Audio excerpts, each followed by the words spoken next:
청취자 여러분, 그 누군가에게 무언가를 막 열심히 설명하다가 거대한 콘크리트 벽에 탁 부딪힌 것 같은 그런 숨 막히는 답답한 느껴본 적 있으신가요? 아, 그거 진짜 무슨 느낌인지 딱 알죠? 속 터지는 기분. 네, 맞아요.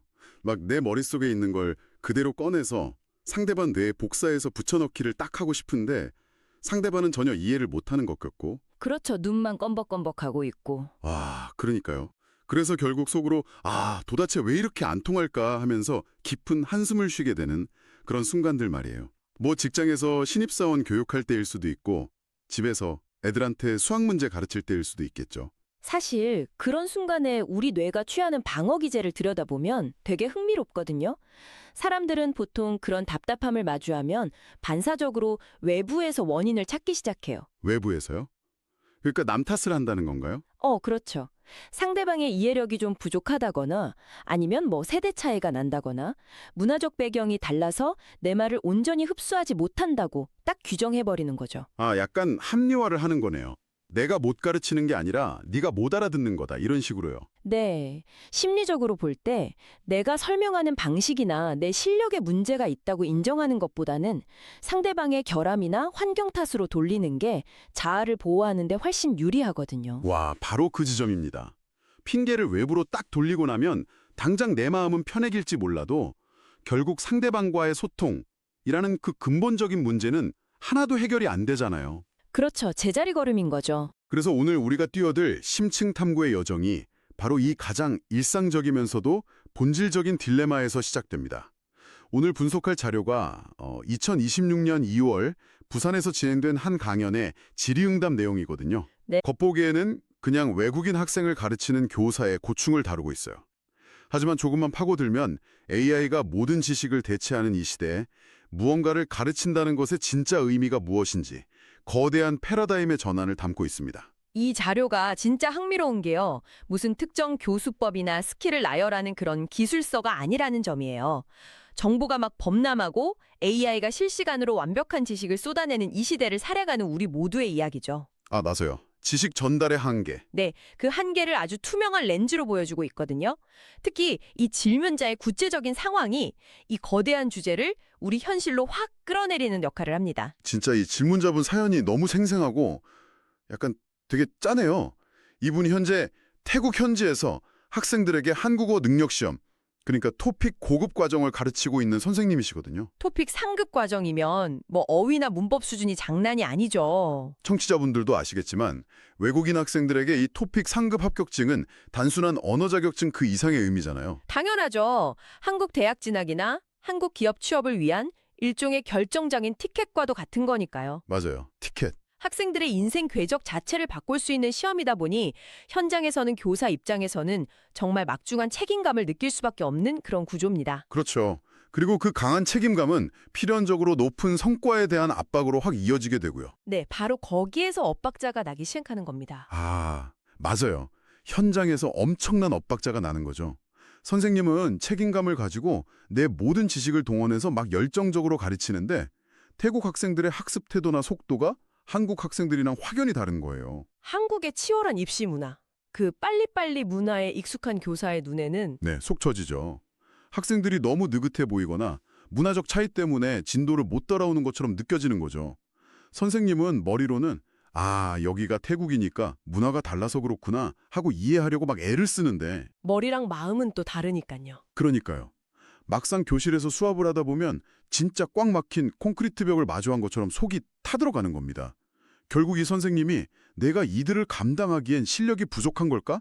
하는 아주 깊은 자책과 답답함을 안고 강연자에게 조언을 구하게 되죠. 저는 이 질문자가 자신의 내면적인 고뇌나 그 한계를 숨기지 않고 쭉 드러냈다는 점에서 되게 용기 있는 질문이었다고 생각해요.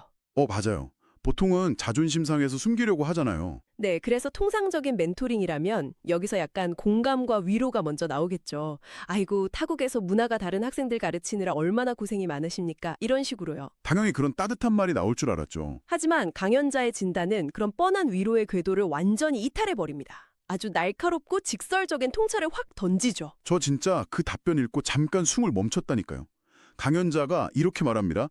갑갑하다는 것은 곧 내 실력이 없다는 것을 알아야 하는 신호다. 와, 뼈를 때리는 말이죠. 네, 완전 뼈 때리죠.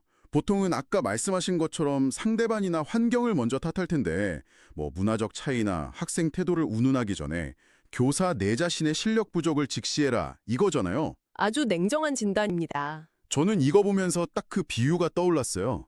최신 소프트웨어를 엄청 구형 운영체제에서 돌리려다가 자꾸 시스템 오류가 나는 상황. 오, 그거 되게 적절한 비유네요. 개발자 입장에서는 내가 짠 프로그램 코드가 너무 훌륭하고 의도도 좋은데 자꾸 컴퓨터가 다운이 되니까 막 기기 사양 탓을 하고 싶겠죠. 당연하죠. 아, 컴퓨터가 똥컴이네 하면서요. 네. 근데 이 강연자는 상대방 기기를 탓하지 말고 그 어떤 환경에서도 부드럽게 돌아가도록 최적화를 시키지 못한 너의 코딩 실력을 탓해라 라고 아주 차갑게 일침을 가하는 것 같았어요. 그 비유를 심리학적 관점에서 통제 소재, 그러니까 로커스 오브 컨트롤 개념으로 확장해 보면 강연자의 의도가 훨씬 명확해집니다. 통제 소재요?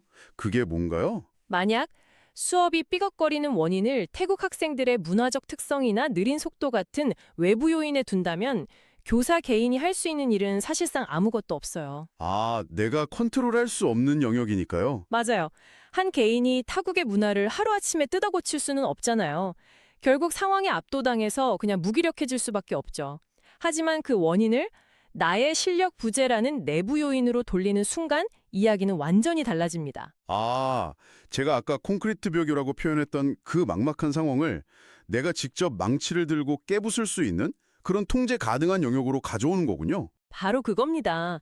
강연자가 안 갑갑해지려고 억지를 부린다고 해결되지 않으니 모자란 실력을 갖춰야 한다고 말한 건 표면적으로는 약간 질책처럼 들리지만 사실은 매우 주도적인 철학을 담고 있어요. 오, 오히려 힘을 실어주는 거네요. 네, 무언가를 설명하다가 답답함을 느끼는 그 불쾌한 감정을 당신 스스로가 한 단계 도약하고 새로운 실력을 갖춰야 할 타이밍을 알려주는 아주 정확한 알람으로 활용하라는 뜻이죠. 와, 진짜 시점이 확 달라지네요. 근데 여기서 정말 흥미로운 질문이 파생됩니다. 좋아요. 내 실력이 부족하다는 걸 인정했다고 칩시다. 그렇다면 이 선생님이 당장 내일 갖춰야 할 그 실력이란 도대체 뭘까요? 그게 핵심이죠. 토픽 고급 어휘를 더 완벽하게 외우는 걸까요? 아니면 막 태국어 문법을 현지인처럼 유창하게 설명하는 기술? 놀랍게도 강연자는 여기서 논의의 판 자체를 완전히 엎어버리는 폭탄 선언을 합니다. 네, 진짜 폭탄이었어요. 인류 사회가 지식을 가르치는 시대는 끝났다. 이렇게 말하죠. 지식을 가르치는 시대가 끝났다. 와, 교육업에 종사하는 분들이나 과거에 그 지식 전달형 교육 패러다임에 익숙한 분들에게는 그야말로 근간을 흔드는 충격적인 선언이잖아요. 맞습니다. 하지만 현재 우리가 눈앞에서 목도하고 있는 인공지능이나 기술의 발전 속도를 되게 냉정하게 짚어보면 사실 지극히 현실적인 진단이기도 해요. 제 말이 그겁니다. 진짜 지금은 뭐 스마트폰이나 AI 도구만 딱 켜면 인류가 수천 년간 축적해온 모든 지식에 한 1초 만에 접근할 수 있는 시대잖아요. 네, 검색 한 번이면 끝나죠. 태국 학생들도 모르는 한국어 문법이나 단어가 있으면 스마트폰 AI한테 물어보는 게 교사한테 묻는 것보다 훨씬 빠르고 정확할 수 있거든요. 게다가 발음도 완벽하게 들려주고요. 그렇죠. 그런데 교실에서 선생님이 그 지식들을 막 칠판에 적어가면서 외워서 전달하려고 하니까 당연히 시스템에 과부하가 걸리고 한계가 오는 거예요. 네, 옛날 방식을 고집하니까 삐걱대는 겁니다. 저는 이 상황이 마치 그 무한한 지식을 실시간으로 검색해주는 최첨단 AI 백과사전 앞에 놓인 아주 낡은 안내 데스크처럼 느껴졌어요. 낡은 안내 데스크요? 그 비유 재밌네요. 네, 누구나 원하면 가장 정확한 정보를 직접 찾아볼 수 있는데 굳이 그 안내 데스크 직원이 백과사전의 모든 내용을 달달 외워서 앵무새처럼 막 읊어주려고 하니까 듣는 사람도 지루하고 말하는 사람도 답답해지는 거죠. 아, 완벽한 비유입니다. 그게 바로 지식의 민주화가 가져온 필연적인 현상이거든요. 이 대목에서 강연자는 지식을 단순 전달하는 행위와 진정한 의미의 교육을 매우 엄격하게 분리하고 있어요. 지식과 교육은 다르다. 네, 과거에는 지식의 희소성이 곧 권력이었던 시대였잖아요. 도서관에 쌓여있는 정보를 독점하고 그걸 학생들에게 전달해 주는 것만으로도 지식인과 교사는 엄청난 권위를 가졌습니다. 그렇죠. 선생님 말씀이 곧 법이었죠. 하지만 지식이 숨쉬는 공기처럼 너무 흔한 공공재가 된 AI 시대에는 그런 방식의 권위 유지가 불가능해요. 자료를 깊이 들여다보면 강연자는 현재 대학 교육의 존재 이유에 대해서도 아주 신랄한 비판을 가하고 있습니다. 아, 네. 저 그 부분 읽고 진짜 뼈 맞았잖아요. 요즘 사람들이 서울대학 같은 명문대에 가는 건 진짜 지식을 배우러 가는 게 아니라 나중에 사회에 나가서 돈 많이 받기 위한 스펙, 즉 졸업장 따러 가는 거다. 네, 팩트 폭력이죠 아주. 지식을 탐구하려는 본연의 목적은 사라지고 그냥 사회가 임의로 설정해 놓은 허들에 넘기기 위한 일종의 자격증 발급소로 전락했다는 거잖아요. 이런 구조적 모순 속에서 강연자가 역설하는 게 바로 그겁니다. 이제 지식의 단순 전달을 넘어서 진짜 교육의 영역으로 넘어가야 한다는 거죠. 그럼 그 새로운 패러다임의 교육이란 구체적으로 뭘 가르치는 건가요? 단어의 떼풀이나 역사적 연도를 외우게 하는 게 아니에요. 사회를 어떻게 살아나갈 것인가, 그리고 다양한 문화를 어떻게 바르게 접하고 수용하는 것을 가르치는 일이죠. 아, 단순 암기가 아니라 삶의 방식을 가르친다는 거군요. 맞습니다. 즉, 정보 처리는 AI한테 맡기더라도 그 파편화된 지식들을 막 연결해서 어떻게 타인과 조화롭게 살아갈 것인가 하는 이런 지혜와 관계의 영역이 앞으로 교사와 지식인들이 개척해야 할 새로운 실력이라는 뜻입니다. 오, 지혜와 관계의 영역. 그렇다면 질문의 크기를 조금 더 키워볼게요. 지식을 머리에 넣어주는 게 진짜 교육이 아니라면 소위 배웠다는 사람들, 인류를 이끌어가야 할 지식인들은 세상에 도대체 무엇을 제공해야 하는 걸까요? 그게 바로 다음 단계의 핵심 주제로 넘어가는 연결고리입니다. 네, 자료를 보면 이 근본적인 질문에 답하기 위해서 복지라는 개념을 완전히 새롭게 정의해야 하는 방향으로 나아가더라고요.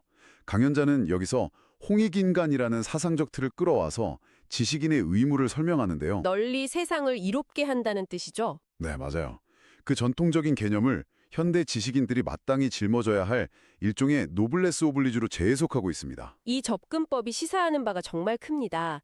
강연자는 인류 최고의 지성을 갖췄다고 자부하는 자들이 인류에게 진정한 이로움, 즉 올바른 복지가 무엇인지조차 제대로 파악하지 못했다고 강도 높게 비판하거든요. 서부 이 대목에서 약간 지적 호기심이 확 당겼어요. 자료를 보면 강연자는 배고픈 사람에게 빵을 가져다 주거나 거동이 불편한 사람의 휠체어를 밀어주거나 밥을 떠먹여주는 행위를 해놓고 그것을 복지라고 부르는 인류의 얄팍한 행태를 막 꼬집습니다. 네, 엄청 단호하게 말씀하시죠. 솔직히 처음에는 속으로 강하게 반문했어요. 아니 당장 굶어 죽어가는 사람한테 빵을 주는 게 복지가 아니라면 도대체 뭐가 복지라는 거지? 너무 차갑고 매정한 시각 아닌가 싶었거든요. 충분히 그렇게 느낄 수 있죠. 약간 물고기를 주는 대신 물고기 잡는 법을 가르치라는 속담의 완전 익스트림 버전처럼 들리기도 했고요. 이런 시각의 이면에는 도대체 어떤 논리가 숨어 있는 겁니까? 오해하시면 안 되는 게 빵을 주고 휠체어를 밀어주는 물리적 구호 활동 자체를 비하하거나 불필요하다고 말하는 게 절대 아닙니다. 아, 그건 아니군요. 다행이네요. 네, 강연자가 겨냥하는 것은 문제를 구조적으로 해결할 능력을 갖춘 그 최고 지식인들의 안일함이에요. 누군가 굶주리고 있다면 우리 같은 평범한 사람들은 당연히 빵을 나누어 주면서 온정을 베풀어야죠. 그렇죠. 그건 기본 도리니까요. 하지만 국가나 사회를 이끄는 지식인 그룹이라면 단순히 오늘 하루의 허기를 달래주는 그 1차원적인 처방에 머물러서는 안 된다는 뜻입니다. 아, 스케일이 다르네요. 네. 왜 이 사회에서 특정 계층이 지속적으로 빵이 없어 굶주리게 되는가에 대한 근본적인 시스템의 오류를 연구해야 한다는 거죠. 그리고 그들이 스스로 자립해서 자신들만의 문화를 꽃피울 수 있는 생태계를 설계하는 것. 와, 생태계 설계요? 네, 바로 그것이 지식인이 제공해야 할 진짜 복지인데 빵 몇 조각 나누어주는 일시적 시혜를 딱 베풀고는 자신들의 사회적 책임을 다했다고 착각하는 일종의 직무유기를 비판하는 겁니다. 와, 그렇게 풀어주시니까 이 강연자가 왜 그토록 강한 어조로 비판했는지 퍼즐이 완벽하게 맞춰지네요. 비유하자면 약간 그런 거네요.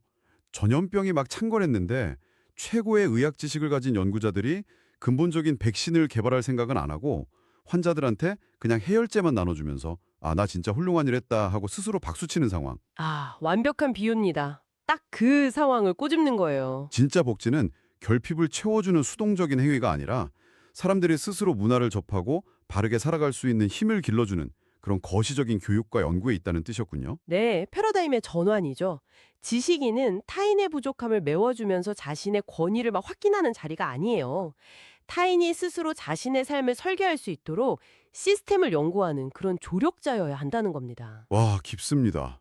자, 이렇게 거대하고 철학적인 지식인의 의무와 복지 패러다임의 변화까지 아주 깊숙하게 짚어봤는데요. 네, 그런데 다시 현실로 좀 돌아와 볼까요? 현장으로요? 네. 당장 내일 아침 교실 문을 열고 들어가서 그 느릿느릿한 탭생들을 마주해야 하는 이 답답한 토픽 선생님은 도대체 당장 무엇을 어떻게 해야 할까요? 그렇죠. 막막하죠. 막 거시적인 복지 생태계를 연구하고 AI 시대를 논하기 전에 내일 당장 수업을 진행해야 하는 엄청 실용적이고 구체적인 액션 플랜이 필요하잖아요. 물론입니다. 사실 이 강연의 묘미가 그런 거대 담론에서 시작해가지고 아주 일상적이고 실용적인 지침으로 딱 안착한다는 데 있거든요. 오, 해결책이 나오나요? 네. 흥미롭게도 자료에서 강연자는 2030년경이라는 되게 구체적인 시기를 언급합니다. 한국의 이런 새로운 교육적 접근을 배우기 위해서 전 세계에서 어마어마한 사람들이 물밀듯이 몰려올 것이라는 약간 도발적인 예측을 던지죠. 와, 2030년이면 진짜 얼마 안 남았잖아요. 그 대규모 문화적 교류의 시대, 폭발적인 동반 성장의 시대를 대비하기 위해서 강연자가 제시한 솔루션이 저도 봤는데 정말 기가 막힙니다. 딱 한 문장이었죠? 네. 내가 가르치려고 달라들면 꼬인다. 맞아요. 가르치려고 달라들면 꼬인다. 이게 정답이래요. 내가 모든 지식을 막 완벽하게 마스터해서 상대방의 머릿속에 오차 없이 쑤셔 넣겠다는 그 수직적인 태도 자체가 앞서 우리가 내내 논의했던 그 구시대의 산물이라는 점을 정확히 꿰뚫은 통찰이죠. 맞아요. 그래서 대안으로 제시한 방법이 너무나 신선했습니다. 외국 학생들과 재밌게 같이 놀아라. 과제도 무슨 장난감처럼 하나의 놀이로 가지고 놀아라. 놀이로 접근하라는 거죠. 네. 모르는 게 나오면 내가 억지로 막 답을 짜낼 게 아니라 나도 이거 솔직히 잘 모르겠다. 우리 같이 AI에서 한번 찾아보면서 공부할까? 이렇게 하라는 거예요. 솔직하게 인정하는 태도죠. 그러니까 선생님이 그 높은 교탁의 권위를 내려놓고 학생들 옆자리에 바짝 다가앉아서 마치 복잡한 보드게임을 같이 푸는 동네 친구처럼 대라는 거잖아요. 아, 보드게임 푸는 동네 친구 너무 좋네요. 저는 솔직히 현실의 교실에서 선생님이 나도 잘 모른다고 말하면 체면이 깎이고 학생들이 막 무시하지 않을까 걱정했거든요. 근데 오히려 이게 가장 강력한 리더십이 된다고 엄청 강조를 해요. 여기서 말하는 놀이라는 거를 단순히 재미있게 시간을 때우는 여흥, 그런 개념으로 오해하시면 안 됩니다. 네, 그건 아니겠죠? 교육 심리학적으로 볼 때 이 접근인 굉장히 고차원적인 상호작용의 틀을 만듭니다.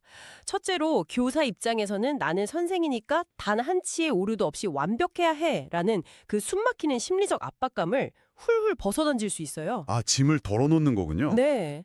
아까 우리가 이야기했던 그 콘크리트 벽 같은 답답함의 근원이 사실은 이 완벽주의에서 비롯되거든요. 듣고 보니 그러네요. 그리고 둘째로 학생들 입장에서는 권위자에게 일방적으로 평가받고 수동적으로 지시를 따르는 객체에서 확 벗어나게 됩니다. 학생들도 주도권을 가지는 거네요. 그렇죠.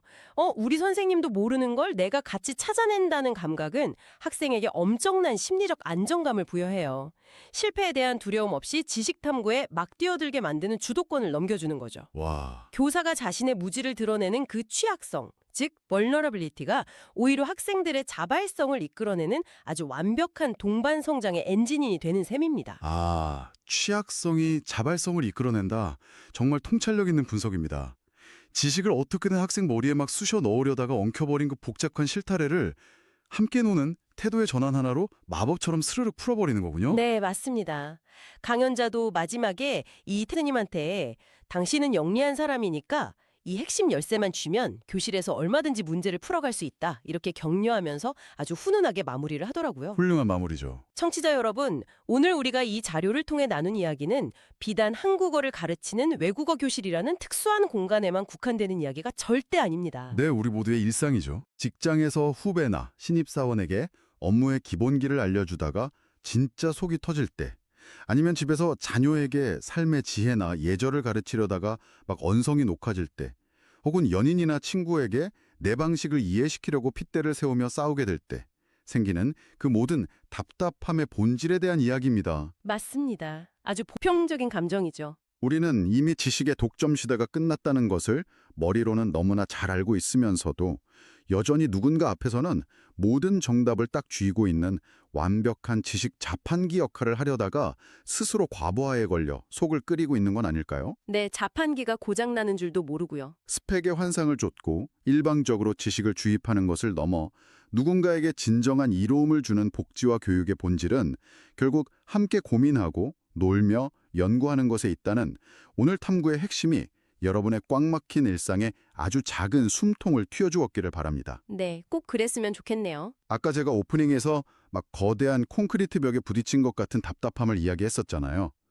어쩌면 그 단단한 벽을 깰 수 있는 망치는 대단한 화술이나 완벽한 논리가 아니라 그저 상대방 눈을 보며 씩 웃으면서 사실 나도 이거 잘 모르겠어 라고 털어놓는 그 솔직함 속에 숨어 있었는지도 모르겠습니다. 오늘 자료에서 2030년이라는 가까운 미래를 지목하면서 전 세계가 새로운 가르침의 방식을 구하러 올 것이라 예측한 대목을 우리는 다시 한번 깊이 곱씹어 볼 필요가 있습니다. 네, 불과 몇 년 안 남았어요. 국가 간의 거창한 교류가 아니더라도 당장 청취자 여러분의 일상은 매일매일 수많은 타인과의 낯선 접속으로 이루어져 있잖아요.